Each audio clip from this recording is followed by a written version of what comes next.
summer and Christmas, I go to Texas to visit my granny and papa. They mean the world to me, and I don't know what I would do without them. But my relationship with my papa is not the stereotypical grandfather-granddaughter one. We don't go get ice cream together. We make our own from scratch. And we don't go buy cabbage and black-eyed peas for New Year's. We go pick it from the garden. We never stop going when I'm with him, and I love that. Over my entire life, my papa has done everything he possibly could for me. He would basically bend over backwards to do what I wanted. So when he had back surgery in 2008, I wasn't able to be there. I didn't know what to do. The man that had always done everything I ever asked for was now in a bed in pain. I had to return the favor. In March of 2008, my papa had back surgery. I felt awful because my mom and I lived in Illinois, and we were not able to be there for him.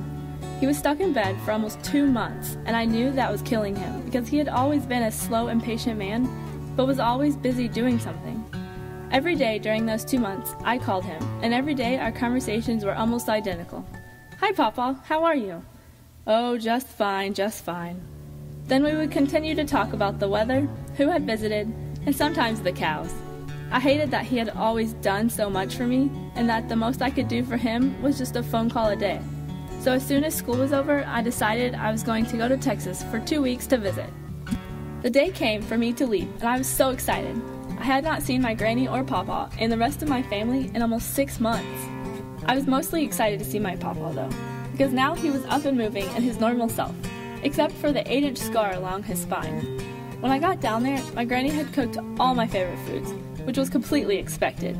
But my papa was in bed, which was unexpected. I was worried when my granny said he was in bed. It was so unlike him to take a nap in the middle of the day. Granny explained, his back's had been hurting a lot more. This worried me even more. His surgery was supposed to make him better, and he never told me he was in more pain than before.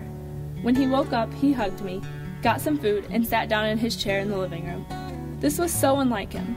During the summers before his back surgery, we had always sat outside on the porch to look at the birds and squirrels, and the occasional guinea if the dog wasn't harassing them.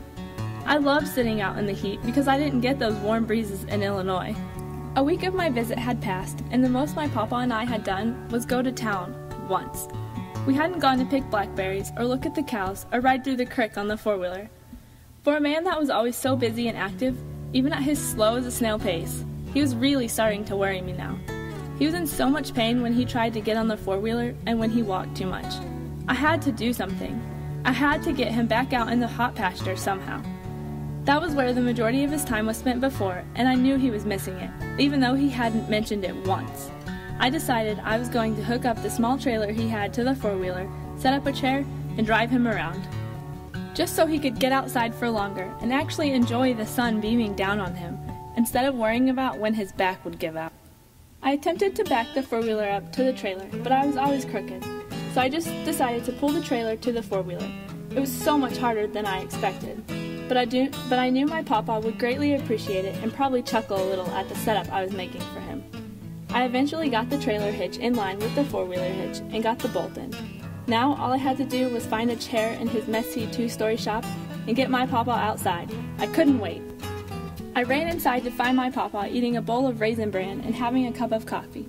I quickly asked, "Papa, what are you doing?" Even though I could obviously see him. "Just eating a bowl of cereal." "Well, do you want to go out to the pasture after you're done?" He hesitantly grumbled, "Maybe later, Loren."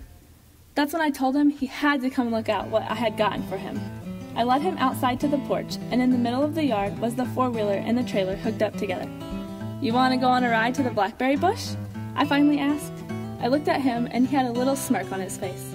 I knew I had convinced him. He was finally going to be able to get out and do what he loved without all the pain. "Yeah, all right, get us some bowls." I ran inside like a banshee and hollered at my granny, "Where are the butter bowls?" I knew she kept those especially for blackberry picking. She got 3 bowls for me from the back porch, and I sprinted outside again. My papa was already in the trailer sitting down on his chair. He was ready, and so was I. I drove slowly out to the blackberry bush in the middle of the pasture. As we got closer, my mouth just started to water.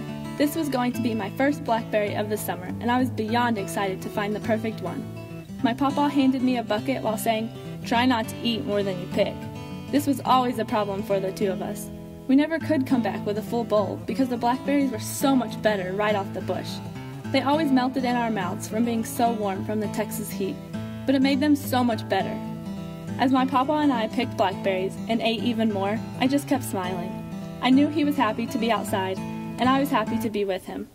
That day was the highlight of my summer. Every time I think about it, I remember all the work I had to put into hitching that trailer up and the convincing I had to do to get my papa outside. It was something that most people would consider tiny, yet it meant so much to me and my papa.